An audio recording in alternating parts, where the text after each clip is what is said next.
Want a garden that fills itself with color every single year without the hassle of replanting season after season? These fast-spreading perennials are your secret weapon. Today, I'm revealing 10 powerhouse plants that don't just grow, they multiply, filling your garden beds with vibrant color and lush greenery in record time. And trust me, you'll want to stick around until the end, because I've got a bonus hidden gem that even experienced gardeners often overlook, plus a tip that can save you from the #1 mistake people make when planting aggressive spreaders. Welcome back to the channel. Around here, we're all about making gardening simple, beautiful, and stress-free. I'll be honest, when I first started gardening, I thought I had to replant flowers every single year to keep my yard looking alive. It was exhausting, expensive, and honestly, a little discouraging. Then I discovered the world of perennials, plants that come back year after year. Even better, I learned that some of them don't just come back, they spread. That means you plant once, and in a season or two, you've got a full, thriving display that looks like you spent way more time and money than you actually did. One of my favorite moments was when I planted a small patch of black-eyed Susans in a bare corner of my garden. By the second year, they had tripled in size, filling that entire space with golden blooms, and the neighbors were asking me what magic trick I used. That's the beauty of fast-spreading perennials. They do the hard work for you. So here's what you can expect today. I'll walk you through the top 10 fast spreaders that are proven to perform, show you where to use them for the best impact, and most importantly, give you simple strategies to control them so they never get out of hand. Oh, and before we dive in, if you love easy gardening hacks and plant ideas that actually work, make sure you hit that subscribe button and turn on the bell. That way, you'll always be the first to know when I share more ways to create the garden you've been dreaming of.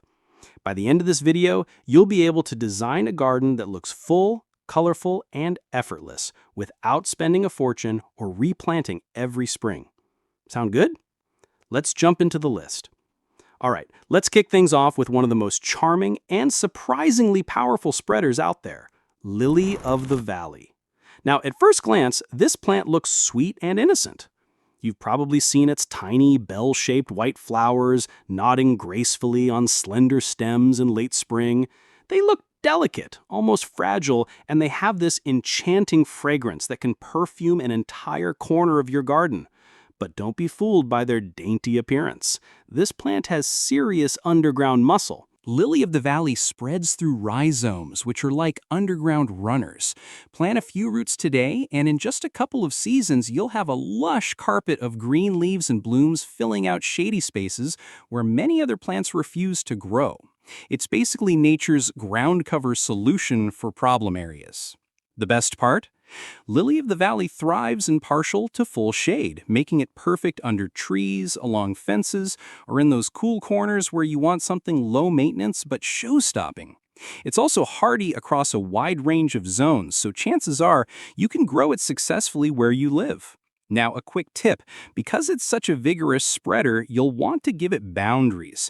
Plant it in a contained bed, or use edging if you don't want it to escape into other areas of your garden. Here's a question for you. Would you love to see this plant take over a shady corner in your yard, or do you think it might be a little too wild for your taste? Drop your thoughts in the comments. I'd love to know. Next up, let's talk about a true pollinator magnet, bee balm, also known as Monarda.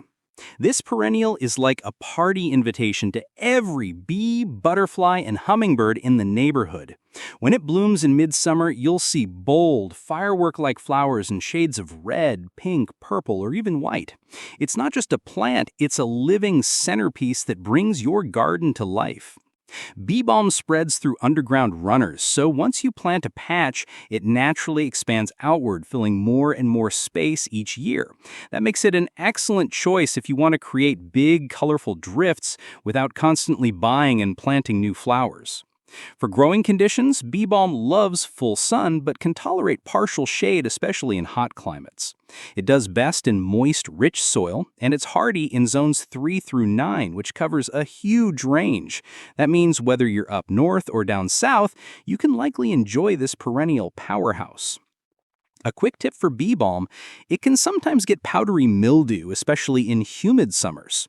To help with that, make sure you space your plants generously and give them good airflow. You can also mix them in with plants like Shasta daisies or coneflowers to create a vibrant, pollinator-friendly combo that looks amazing from a distance. Coming in at number 3, we have the cheerful and dependable black-eyed Susan, also known as rudbeckia.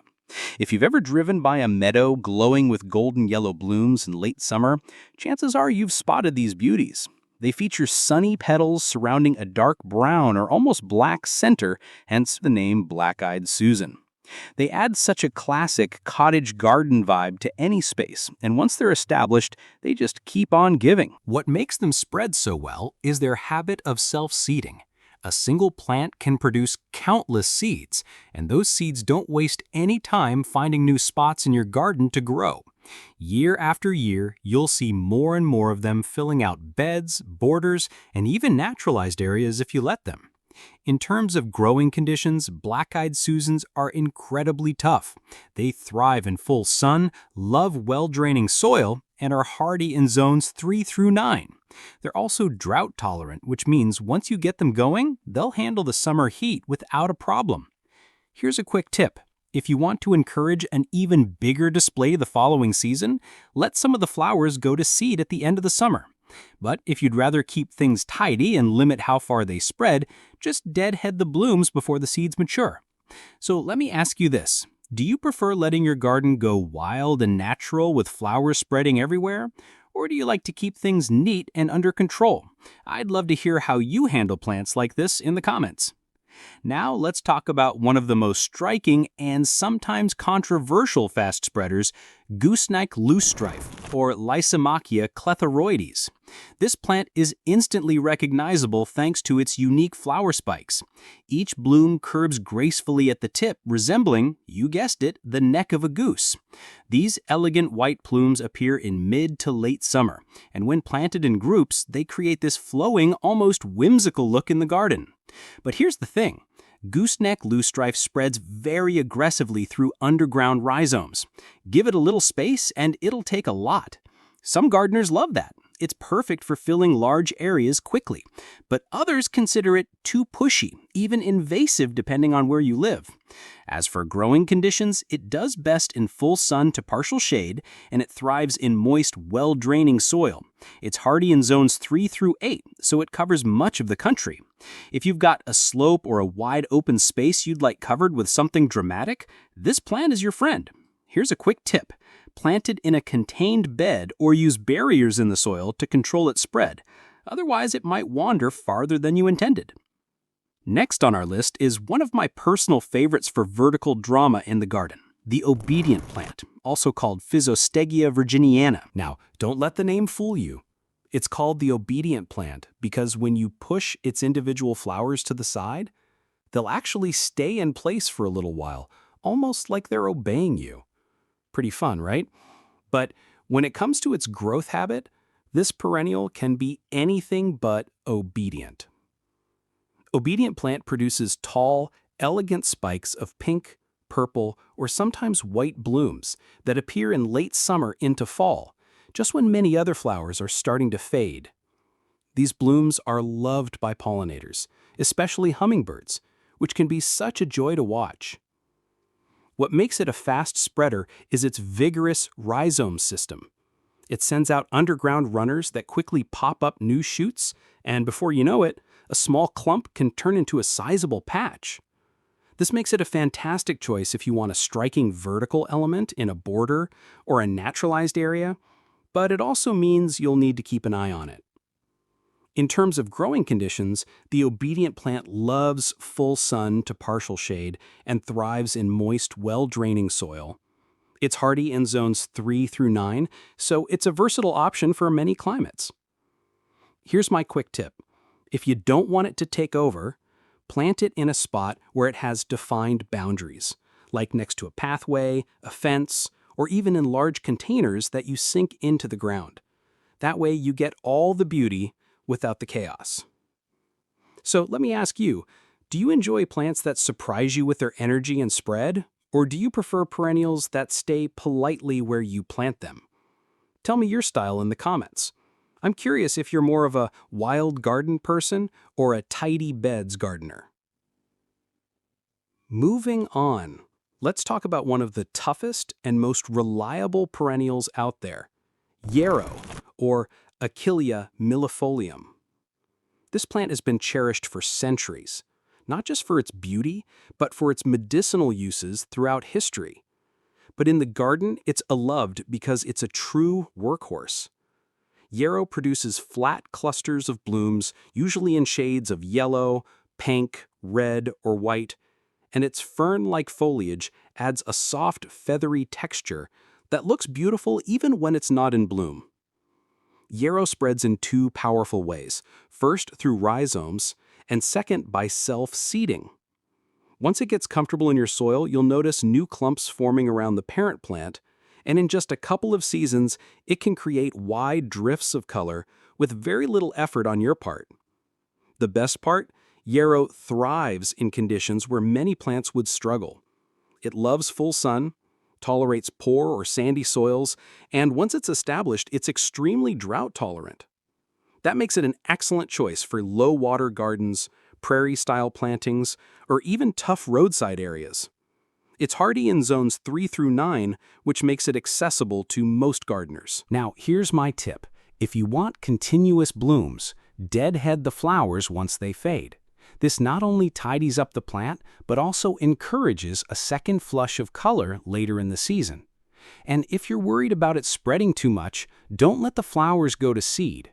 Cut them back early. One more bonus, Yarrow is a pollinator magnet, especially for butterflies. So it adds not just color, but also life and movement to your garden. So here's my question for you. Would you plant Yarrow for its low-maintenance toughness, or are you more drawn to it for the pollinators it attracts? Let me know. I'm always curious what makes a plant win your vote. Now, if you're looking for a plant that spreads like lightning and adds a bold splash of color, let me introduce you to Creeping Jenny, also known as Lysomachia numularia. This little ground cover may only grow a few inches tall, but don't underestimate it. It moves fast. Creeping Jenny spreads by creeping stems that root wherever they touch the soil, creating a dense mat of vibrant green or even chartreuse foliage depending on the variety. The golden leaf type is especially eye-catching, and it really pops when it's paired with darker plants or when it's spilling out of a container. In late spring and early summer, Creeping Jenny produces small yellow cup-shaped flowers, but honestly, it's the foliage that steals the show. It's like a living carpet that softens pathways, fills gaps between stones, or cascades beautifully over the edges of garden beds and hanging baskets. When it comes to growing conditions, Creeping Jenny is pretty adaptable. It thrives in full sun to partial shade, though in hotter climates, some afternoon shade helps protect its color. It prefers moist soil and can even tolerate slightly boggy conditions, which makes it a great choice for areas near ponds or water features. It's hardy in zones 3 through 9, so it's versatile across many regions. Now, here's the thing. Creeping Jenny spreads aggressively. If you let it loose in a garden bed, it can easily overwhelm smaller, less vigorous plants. My quick tip? Use it intentionally. Let it shine as a ground cover where you want a bold effect, or confine it in containers so it trails down like a waterfall of chartreuse green. Next up, we've got a true garden classic, the Shasta daisy, or Leucanthemum X superbum. Nothing says summer quite like those crisp white petals with sunny yellow centers. They're cheerful, timeless, and they bring that fresh-cut bouquet vibe right into your backyard. What makes Shasta daisies so beloved is not just their beauty, but also their reliability. Once you plant them, they come back stronger and fuller each year. Shasta daisies spread in two main ways, by clumping and expanding at the roots, and by self-seeding. That means your little starter plant will gradually grow into a nice wide clump, and new seedlings will pop up nearby to extend the display. Over time, you'll end up with drifts of daisies that look like you carefully designed them, when in reality, the plants did most of the work for you. For growing conditions, Shasta daisies love full sun and well-drained soil. They're hardy in zones 4 through 9, and they bloom in summer, often continuing right into early fall with proper deadheading. They're also deer-resistant, which is a huge bonus if wildlife tends to nibble in your garden. Here's a tip. Divide your Shasta daisies every 2 to 3 years. This keeps the clumps healthy and prevents the centers from getting too woody. It also gives you free plants you can move to other parts of your garden or share with friends. And if you want a striking display, plant them in groups of 3 or 5. They're stunning on moss. One more thing. Shasta daisies make fantastic cut flowers. A few stems in a vase can brighten up a kitchen or dining table instantly. So, here's my question for you. Are you the type of gardener who loves bringing flowers indoors for bouquets, or do you prefer to enjoy them right where they grow? Let me know. I always love hearing how you enjoy your blooms. Now let's move to a garden superstar that combines beauty with toughness. Echinacea, also known as coneflower. These perennials are absolute stunners, with their bold, daisy-like petals radiating around a raised, cone-shaped center. Traditionally, you'll see them in vibrant purples and pinks, but today there are cultivars in shades of orange, red, yellow, even white. They bring instant color to your summer garden and look just as striking in a wildflower meadow as they do in a formal border. Echinacea spreads primarily through self-seeding, which means after the flowers fade, the seeds drop and new plants often pop up the following spring. Over time, a small patch can turn into a colorful display that feels effortless and natural. In terms of growing conditions, Echinacea loves full sun and thrives in well-drained soil, even tolerating poor sandy or rocky soils. Once established, it's drought-tolerant, making it perfect for low-maintenance gardens. Hardy in zones 3 through 9, it's accessible for gardeners across most climates. Here's a quick tip. If you leave the seed heads standing through fall and winter, they provide food for birds, especially goldfinches. Plus, they add architectural interest to your winter garden. But if you prefer more control, simply cut them back before seeds drop to manage spread. Echinacea is also famous for its medicinal uses. Its roots and flowers have been used in teas and remedies for centuries. But even if you're not into herbal medicine, the pollinators will thank you for planting it. Bees and butterflies absolutely love it. And finally, rounding out our list is a low-growing ground cover that works like a charm. Periwinkle, also called Vinca minor. This evergreen perennial spreads by rooting stems. As the vines creep along the ground, they send down roots at each node, forming a thick mat of glossy green leaves. In spring, you'll be treated to charming violet-blue flowers that peek out from the foliage, and depending on your climate, you may even get a second flush later in the season. Periwinkle is one of those plants that really earns its keep. It thrives in partial to full shade, which makes it perfect for tricky areas under trees, along shady slopes, or as a living mulch to crowd out weeds. It's hardy in zones 4 through 9, so it's a reliable performer across a wide range. Because it spreads so efficiently, periwinkle is often used to quickly stabilize slopes or cover bare soil where grass struggles. But here's the flip side. Once it settles in, it can be a little too enthusiastic, so don't be surprised if it keeps marching beyond where you plant. My quick tip, use periwinkle in places where you really want something to take over and hold the ground. It's especially effective for erosion control. Pair it with taller perennials or shrubs for layered texture. Here's my engagement cue for you. Would you plant periwinkle to handle those tough shady spots, or do you worry it might get a little too aggressive? I'd love to hear how you'd use it in your garden. All right, before we wrap up, I promised you a bonus plant, and this one is a true hidden gem, Ajuga, also known as bugleweed. Ajuga is a fantastic ground cover with glossy, often bronze or purple-tinged leaves, and in spring it shoots up spikes of deep blue to purple flowers. It's low-growing, but it spreads quickly by sending out runners that root as they go, creating a dense carpet that looks like a living quilt.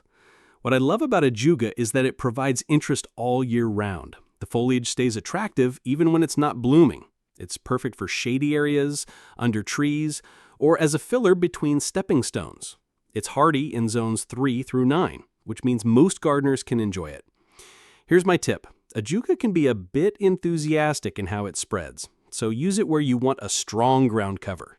If you pair it with bulbs like daffodils or tulips, it creates a beautiful layered effect. The bulbs pop through in spring, and the Ajuga keeps the soil covered the rest of the year.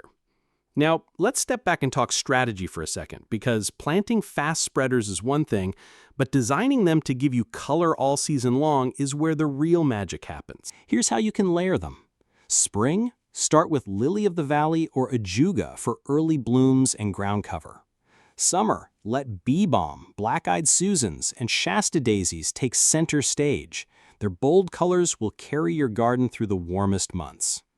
Late summer to fall, Echinacea, Yarrow, and the obedient plants step in, keeping your beds lively when other flowers start to fade. Year-round coverage, Creeping Jenny and Periwinkle keep the ground lush and green, adding texture and brightness even when the taller blooms are resting. For design impact, group plants in drifts of 3, 5, or more. It looks more natural and gives that wow effect. And don't be afraid to mix textures. Tall, spiky blooms like obedient plant look amazing paired with low, spreading carpets like Creeping Jenny or Ajuga. Here's a pro tip. If you're worried about things spreading too much, install simple barriers in the soil, like edging or even buried pots to keep aggressive growers contained. That way you can enjoy all the color without the chaos. So tell me, if you were planning a garden bed right now, which of these perennials would you combine for the longest season of color? I'd love to see your dream combos in the comments. And there you have it, 10 fast-spreading perennials plus a bonus plant that can transform your garden into a lush, colorful paradise with very little effort. Let's do a quick recap. For shady charm, we started with Lily of the Valley and Periwinkle. For pollinator power, we looked at bee balm, Echinacea, and Yarrow. For bold, take-charge spreaders, we covered Gooseneck loosestrife, obedient plant, and Creeping Jenny. And for timeless beauty, you can't beat Shasta daisies or the cheerful glow of black-eyed Susans. And of course, our bonus plant, Ajuga, a hidden gem that ties it all together with stunning ground cover. With these in your garden, you can design a space that's not just colorful, it's alive, dynamic, and practically maintains itself year after year. Now I want to hear from you. Which of these perennials are you most excited to try in your garden? Or maybe you already grow some of them. If so, which one spreads the fastest for you? Share your experiences in the comments below. I read every one, and I love seeing how your gardens are coming along. If this video gave you new ideas for your garden, please give it a thumbs up. It really helps more gardeners find these tips. And don't forget to subscribe and turn on notifications because I've got more videos coming that will make your gardening journey easier and more fun. Thanks so much for spending this time with me today. I'll see you in the next one. Until then, happy gardening.